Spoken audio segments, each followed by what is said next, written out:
Prepárate para encontrar respuestas a sus incógnitas religiosas en su programa Conociendo los Enigmas Sagrados, con Fray Giovanni, por Multicanal Radio España.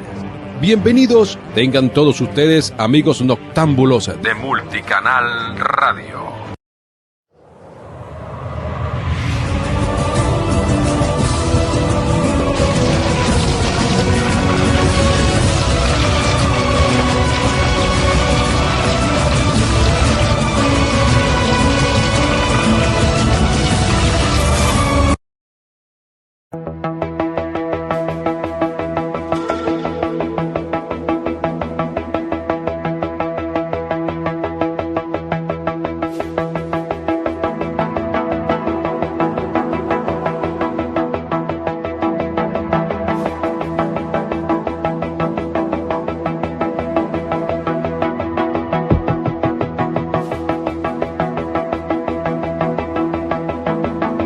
Queridos amigos y hermanos, Dios los bendiga en Cristo y María. Por acá quienes habla, Fray Giovanni Luicio Mas, y pertenezco a la Asociación Canónica de la Iglesia Católica Orden de los Pobres Caballeros de Cristo.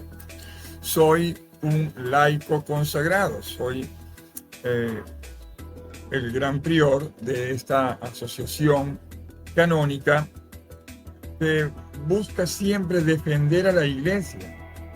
Es lo que llamamos apologética.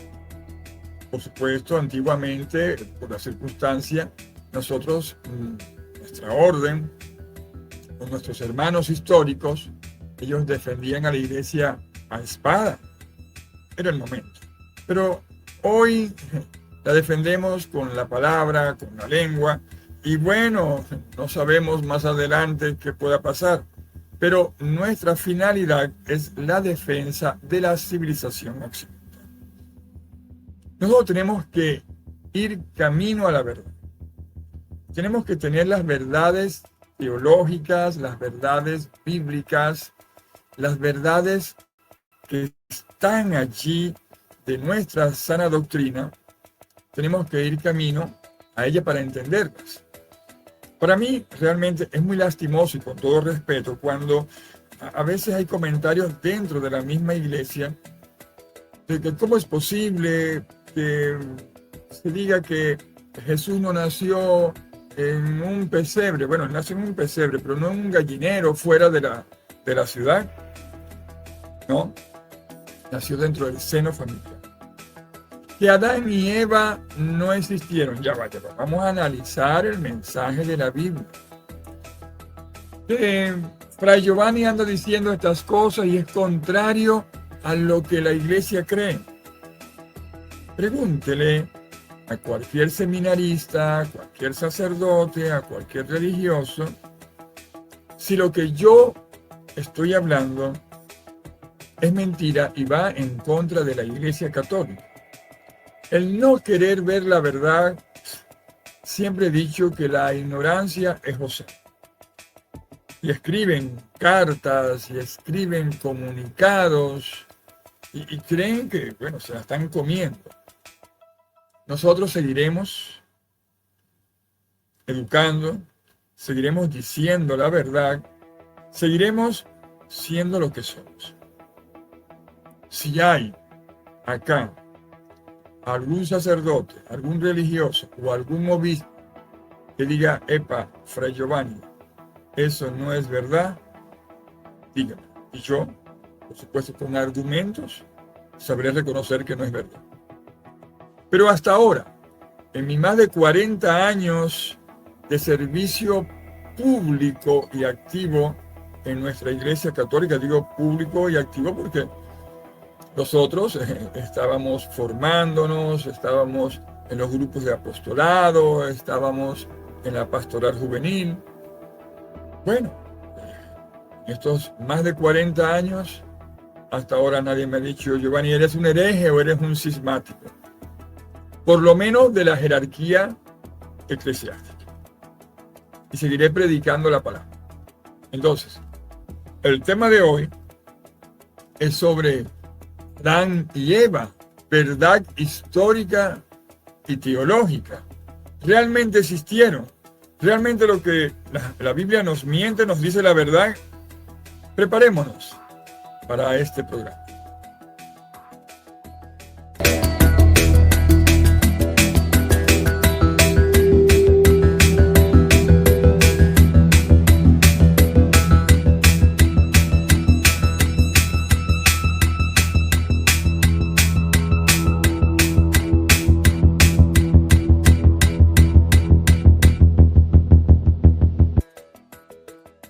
Bien, queridos hermanos, vamos entonces a prepararnos, a hacer un recorrido por el Antiguo Testamento, sobre todo por el libro del Génesis. Vamos a aplicar la hermenéutica al Génesis, vamos a aplicar lo que ya las ciencias bíblicas, la exégesis y la hermenéutica. O sea, vamos a estudiar lo que es el género literario y la cultura del Oriente Próximo. Porque para interpretar los relatos de la creación, o sea, el Génesis, capítulo 1, 3, ¿no?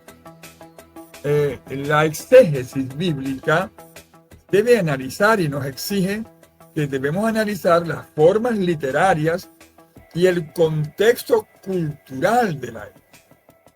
Eso es importante. Si nosotros no tomamos en cuenta eso, estamos agarrando la palabra de Dios, la Biblia, por los pelos, la estamos interpretando nosotros mismos y estamos llevando al error.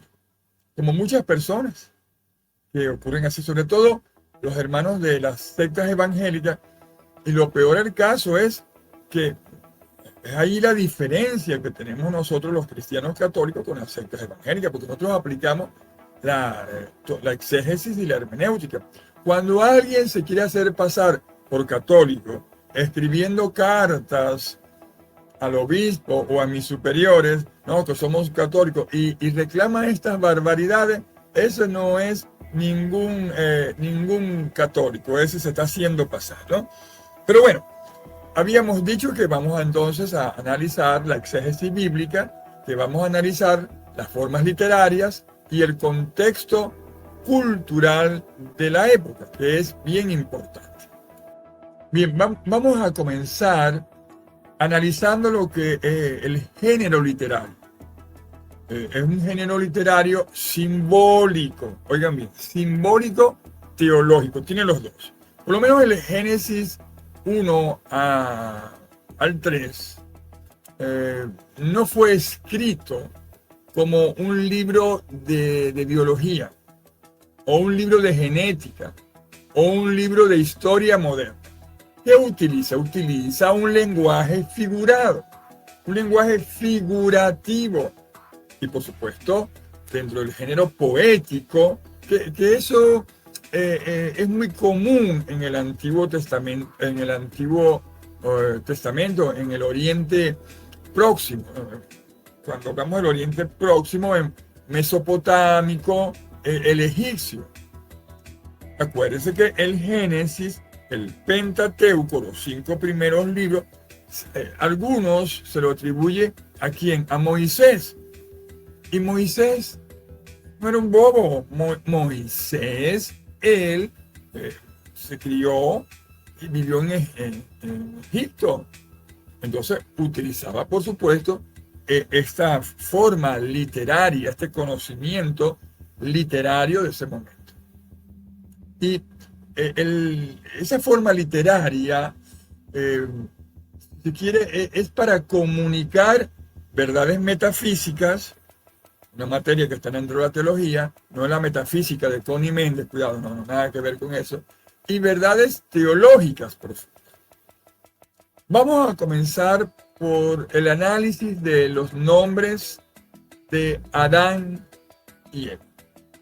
Adán con M.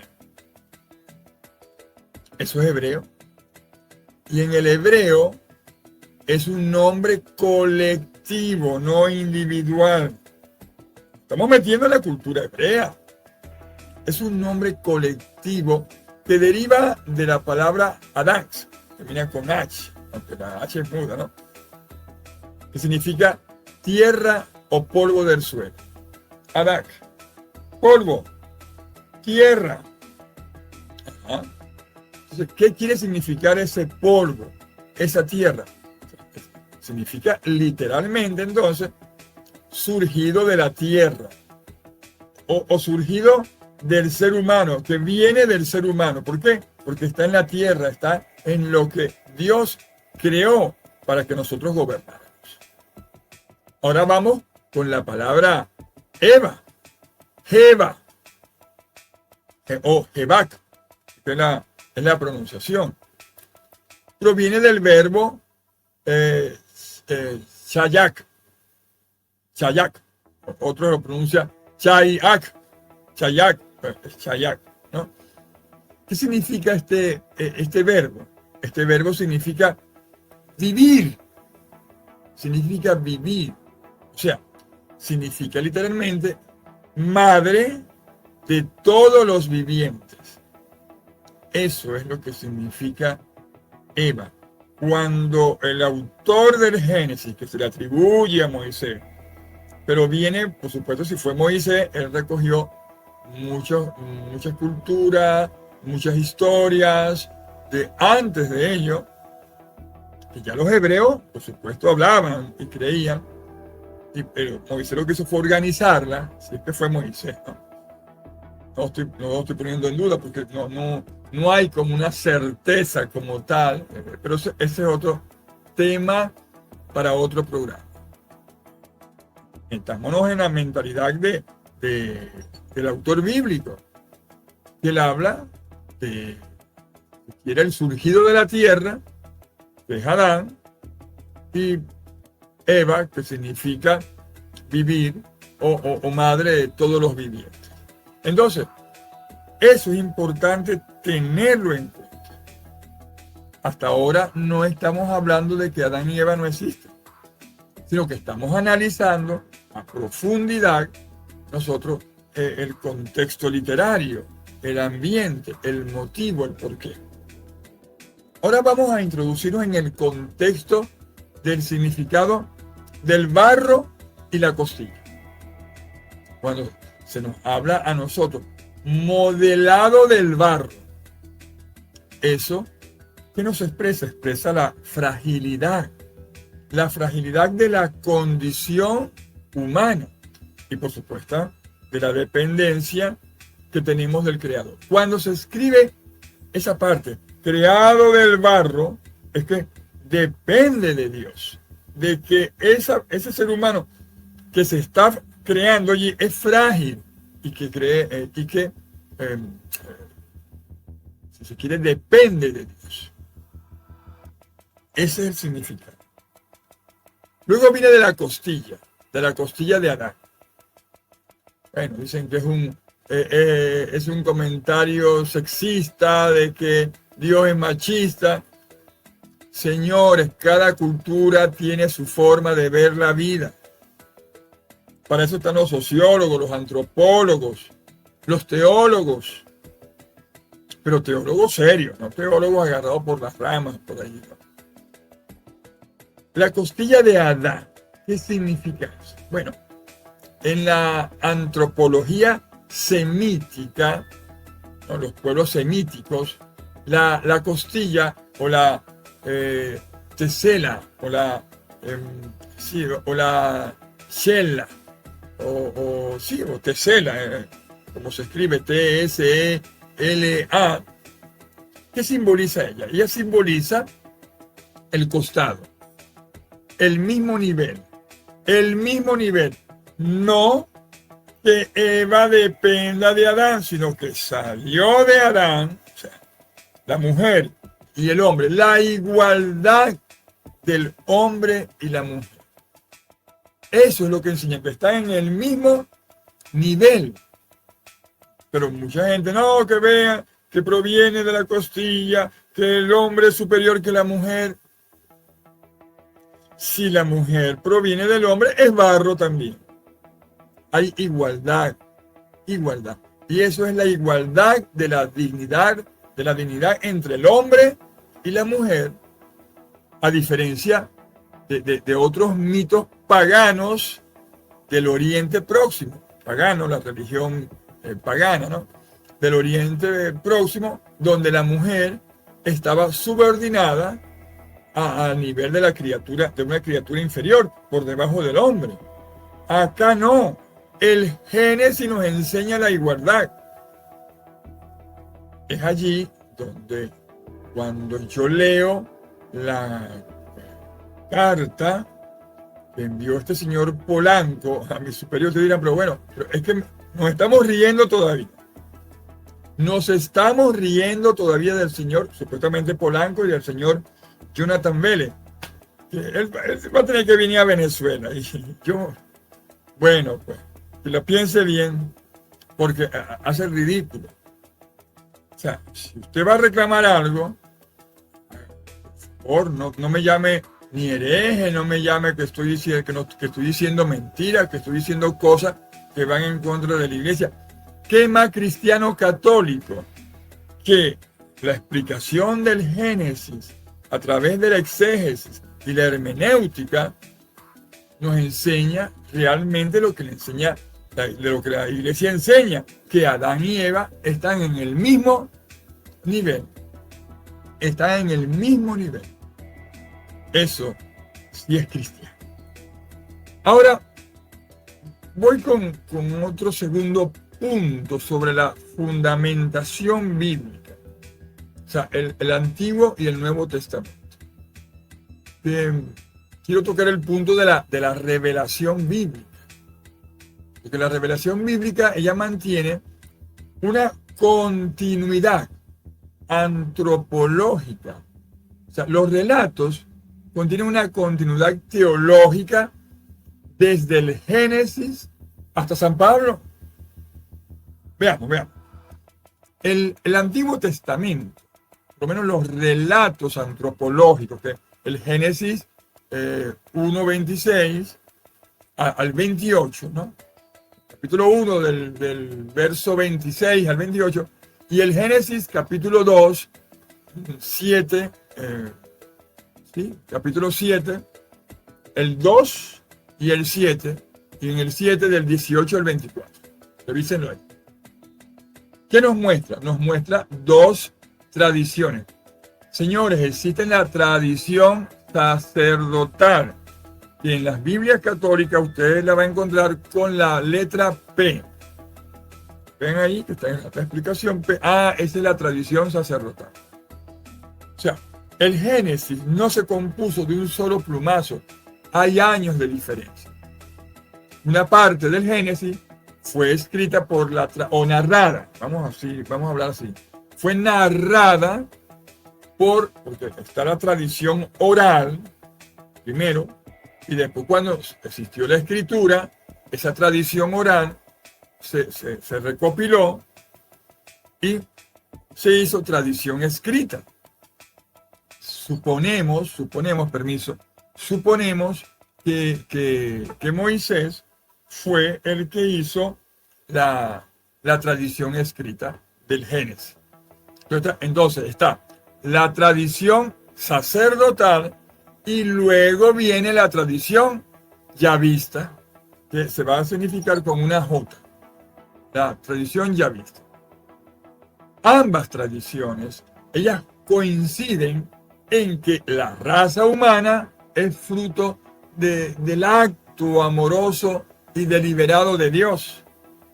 Endowet, o sea, hebreo, de alma espiritual y voluntad libre, el endowet.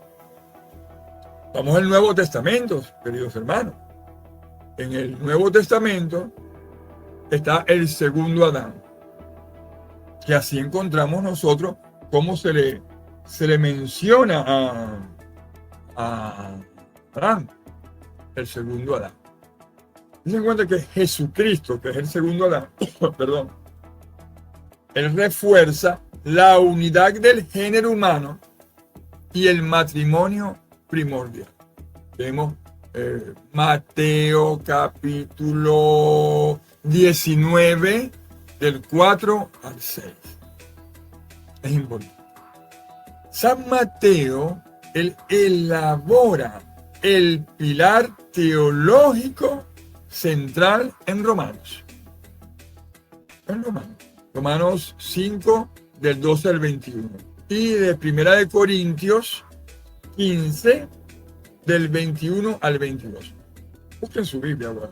Utilicen allí para corroborar lo que estoy diciendo. Entonces, Adán, en interpretación bíblica, Adán es la cabeza de la humanidad. Oigan bien, Adán es la cabeza, pero de la humanidad caída. Que es la introducción si se quiere, en la vida del pecado original. Original, porque es el del inicio. Es el del inicio. Y nuestro Señor Jesucristo es el segundo Adán. No por inferioridad, sino por secuencia. Por secuencia. Yo prefiero, más que llamarlo el segundo Adán, porque eso puede caer en contradicciones, yo lo llamo el nuevo Adán. El nuevo Adán, que es la cabeza de la humanidad redimida, que es el proyecto de Jesús, la salvación. Entonces, Adán, el primero, es el cabeza de la humanidad caída. Jesucristo, el nuevo Adán, cabeza de la humanidad redimida. Creo que hasta ahí creo que estamos claros. Ahí no vamos a tener problemas, ¿verdad? Bien. Vamos a hablar un poco sobre el magisterio. Es importante en este momento fundamentar lo que estoy diciendo aquí. No, que Giovanni está interpretando la Biblia como le da la gana. No, señor. Yo estoy interpretando la Biblia a través de la exégesis, a través de la hermenéutica, que también el Santo Magisterio de nuestra Iglesia Católica lo hace. Vamos a ver qué nos dice a nosotros el Magisterio de la Iglesia Católica, porque yo no estoy inventando nada acá. Entonces, no estamos inventando nada. Y es importante explicarlo acá. ¿Qué dice el Magisterio de la Iglesia Católica y el Catecismo? El Catecismo. Es importante. Pues yo seguro que la persona que escribió a mi maestra, a mi superior, ese nunca ha leído el Catecismo. Porque es bien importante tener el catecismo. Ellos deben complementarse, ellos se complementan. Biblia y catecismo. Biblia y catecismo, señores. Yo digo una cosa, que si van a reclamar algo, que lo que estoy diciendo, no con fundamento, no. Me disculpa que lo repita tanto, pero es que verdaderamente, y el problema es lo que creen las demás personas. Tengo años en esto, años, no 1 ni 2, años. Y me considero, por mis alumnos, por la trayectoria que he hecho, una autoridad en la materia. Digan lo que digan. Los obispos vienen y pasan. Los políticos vienen y pasan.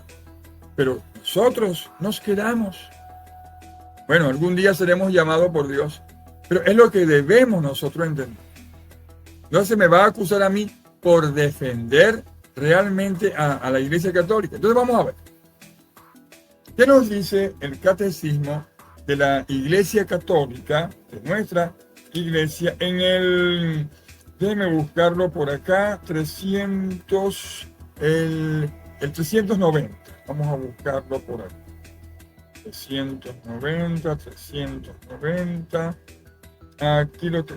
Aquí lo tenemos, el 390. 390. A ver, para que lo vean, para que no lo estoy inventando, donde tengo el dedo. Ahí está. Hace un poco de sombra. Acá.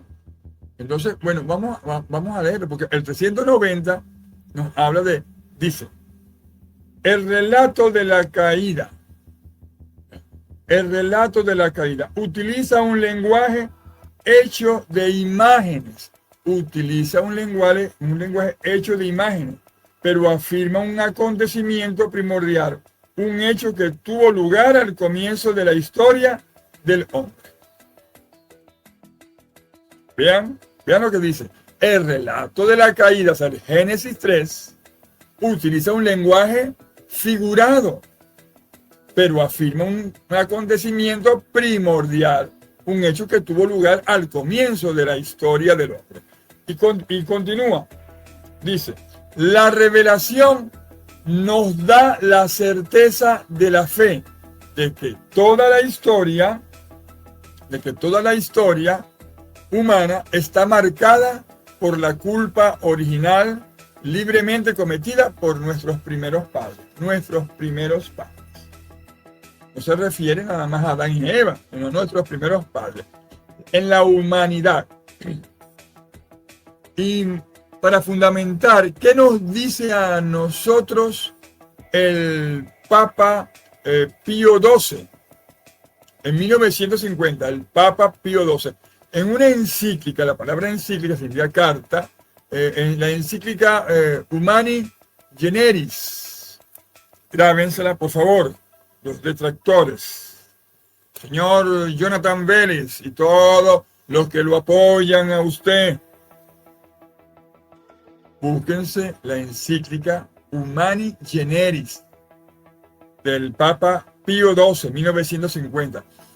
Él aclara que la fe no se opone a la teoría de la evolución. Oigan bien, en esa encíclica, en esa carta, se dice claramente que la fe no se opone a la teoría de la evolución en lo que respecta al origen del cuerpo humano. Al origen del cuerpo humano. Nosotros somos imagen y semejanza de Dios. Y somos mente, cuerpo y alma. Esa es otra cosa. No se oponen al origen del cuerpo humano a partir de la materia persistente, siempre que se mantenga que Dios crea el alma. Dios crea el alma, el ruán, el soplo, ruán, el espíritu de Dios, el ruán. Dios crea el alma directamente, de la nada. Ahí es creación. Ahí es creación, pero Dios respeta la evolución material. Es difícil entender eso, señores. Y me disculpan que les hable así, no es arrogancia, es que la gente dice, no, que la iglesia no ha evolucionado, que la iglesia se quedó en la Edad Media. Mentira. Quienes se han quedado en la Edad Media son muchos laicos que por más que le expliquemos, le queramos dar a entender, se quedan ahí estancados. Como lo dije con mucho respeto en el programa pasado, estábamos dando una charla, estaban unos hermanos legionarios. ¿Cómo está, hermano Pablo? Pablo Crespo. Y cuando yo hablé sobre el pesebre, que fue el programa pasado, bueno, se escandalizó. Ahora el hermano Giovanni está en contra de la Biblia, en contra del burrito y el buey, contra de la Biblia, en contra del burrito y el buey. Yo estaba el padre Joel, ahí nos miramos la cara nosotros, estaba varios hermanos de la Fundación Virgen del Valle, Reina de los Baiquerías. Entonces yo digo, bueno, entonces, si quieren que digamos la verdad, ok, y cuando decimos la verdad, nos llaman de mentirosos. Entonces, ¿cómo es la cosa? ¿Cómo es la cosa? Quiero tocar otro punto, de este mismo punto 3, porque a veces me disperso, ¿no? Lo que llamamos el monogenismo. Anoten ahí, monogenismo versus el poligenismo. Y miren, ¿y con qué se come eso, Fray Giovanni? Bueno, el magisterio de nuestra iglesia, magisterio porque para interpretar la Biblia son la palabra de Dios, que es la Biblia, la tradición y el magisterio. Sin esos tres, usted no es católico. Si usted se para y dice que la única palabra lo tiene la Santa Biblia, usted es protestante.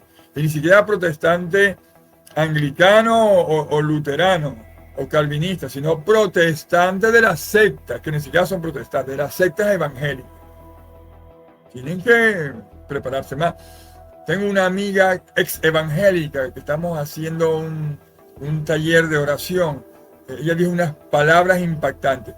Yo fui evangélica y yo no entiendo cómo ustedes, los católicos, teniendo todo, se pasan evangélicos donde no enseñan nada. ¡Wow! Qué reflexión, ¿verdad? Entonces, el monogenismo versus el poligenismo. El magisterio de la Iglesia Católica sostiene la unidad de origen de la humanidad, unidad de origen en la humanidad, que se llama monogenismo teológico. Por supuesto, garantiza que todos los seres humanos compartimos la misma naturaleza, dignidad y necesidad de la redención. Eso lo dice el magisterio, el monogenismo.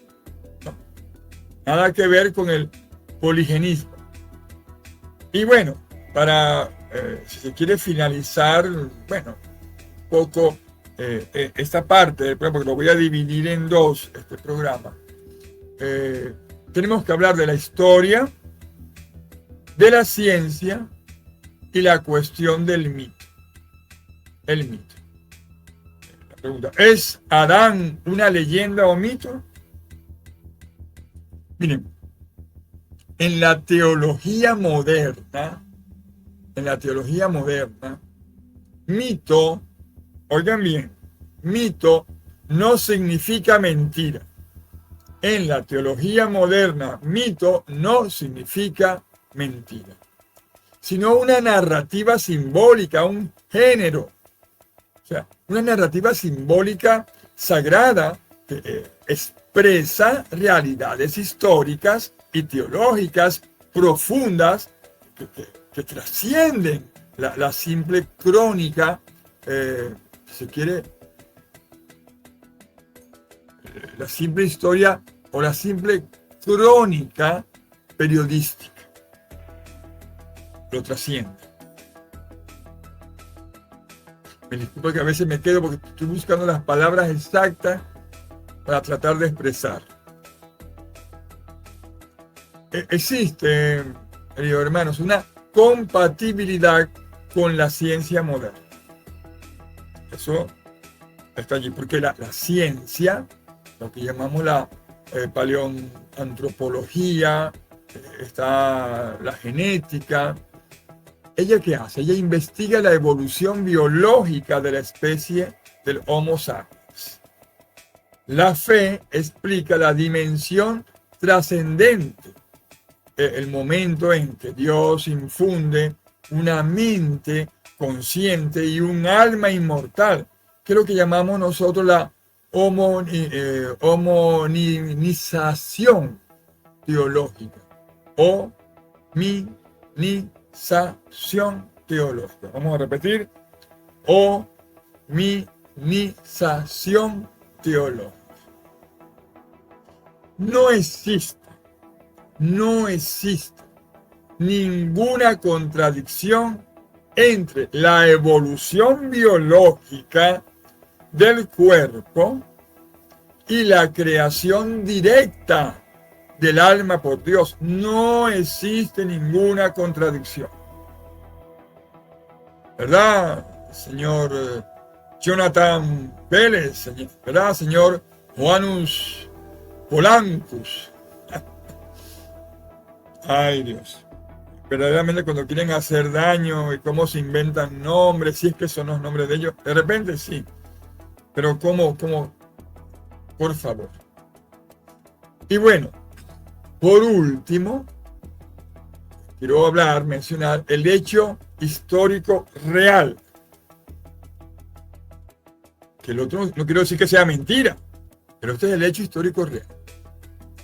Lo que la fe exige creer no es que Dios moldeó figurativamente una figura del barro con sus manos. No, si usted piensa eso, todavía no pasó por el catecismo. O de repente sí pasó, porque el gran problema son las catequistas y los catequistas, que no quieren prepararse y se quedan con el discurso, qué sé yo, que más que ayudar, hace daño, porque cuando un muchacho va a la universidad y comienza a ver todo ese universo de conocimiento, dice, me mintieron en la iglesia. En la iglesia no te mintieron. No supo explicarte la catequista, el catequista. E incluso el mismo sacerdote, a veces pasa. Entonces, el hecho real, lo que la fe exige creer, no es que Dios moldeó figurativamente una figura de barro con sus manos, sino que, uno, hubo un inicio real de la humanidad consciente y responsable ante Dios. Dos, los primeros seres humanos poseían libertad e inocencia original, el libre albedrío. Y hubo una inocencia original. Y tres, cometieron una falta moral inicial, pecado original, una falta de desobediencia. Desobedecieron a Dios. Moral, bueno, una desobediencia a Dios. Pecado significa desobedecer, apartar. Que por supuesto alteró la relación con Dios, no el plan de Dios, alteró la relación con Dios y con la naturaleza humana. Bueno, en resumen, para culminar esta parte del programa, podemos pasear, ¿no? Uno, la verdad histórica y teológica. Adán y Eva, ellos representan el origen real de la humanidad y la entrada del pecado en la historia, transmitido por supuesto como condición a su descendencia. No que la heredaron, ¿no? A su descendencia. Segundo, el lenguaje figurativo que usa el Génesis. Las imágenes, como por lo menos el barro, la manzana, bueno, que no se menciona manzana, se menciona fruto del árbol del conocimiento del bien y del mal. Por ningún lado se menciona la manzana. Esos fueron los pintores de la Edad Media en Europa, que la manzana es abundante por allá, y bueno, colocaron la manzana porque les gustó la manzana. De repente, si se hubiese escrito acá por Venezuela, o los pintores hubiesen ellos pintado a Adán y Eva, lo pintan con un mango o con cualquier fruta de cualquier país que sea la autóctona por allí. Lo que pasa es que los pintores europeos usaron la manzana, pero por la Biblia, la palabra de Dios, no dice, oigan bien, no dice que sea una manzana. Es fruto, el fruto es el árbol del conocimiento, del bien y del mal. Y la serpiente son recursos pedagógicos y poéticos para explicar realidades espirituales complejas. Y por último, este tema, la plena dignidad humana. La narrativa revela la alta dignidad del ser humano, o sea, hecho a imagen y semejanza de Dios. Mente, cuerpo y alma, Padre, Hijo y Espíritu Santo. Imagen y semejanza de Dios.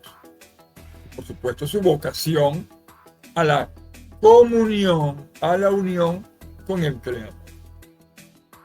Yo creo que esta primera parte es bien interesante y bueno,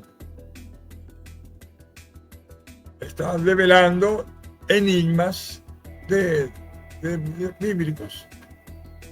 Esta es la finalidad de este programa. Y bueno, y me han ayudado a retomar estos temas que muchísimo antes yo he grabado, que muchísimo antes yo lo he dicho en el aula de clase. Se vienen escandalizando representantes hace 30 años cuando yo dije eso en aula de clase. Y ahora esos muchachos son alumnos y dicen, profesor, gracias, profesor, por abrirnos los ojos, porque ahora tenemos la fe. Pero qué malo hubiese sido que usted hubiese afirmado eso así. Y entonces cuando con toda la tecnología, con toda la investigación, con todas las redes, ellos me mintieron. Usted fue un profesor que nunca me mintió. Y pueden preguntar a mis alumnos del Colegio San Antonio quién es Fray Giovanni Luis. En la segunda parte de este programa nosotros vamos a explicar cómo la teología católica actual relaciona la evolución biológica de la ciencia y la creación del alma humana. Ese va a ser el tema final para cerrar este tema. Bueno, queridos hermanos, gracias por su atención. Espero que les haya gustado este programa.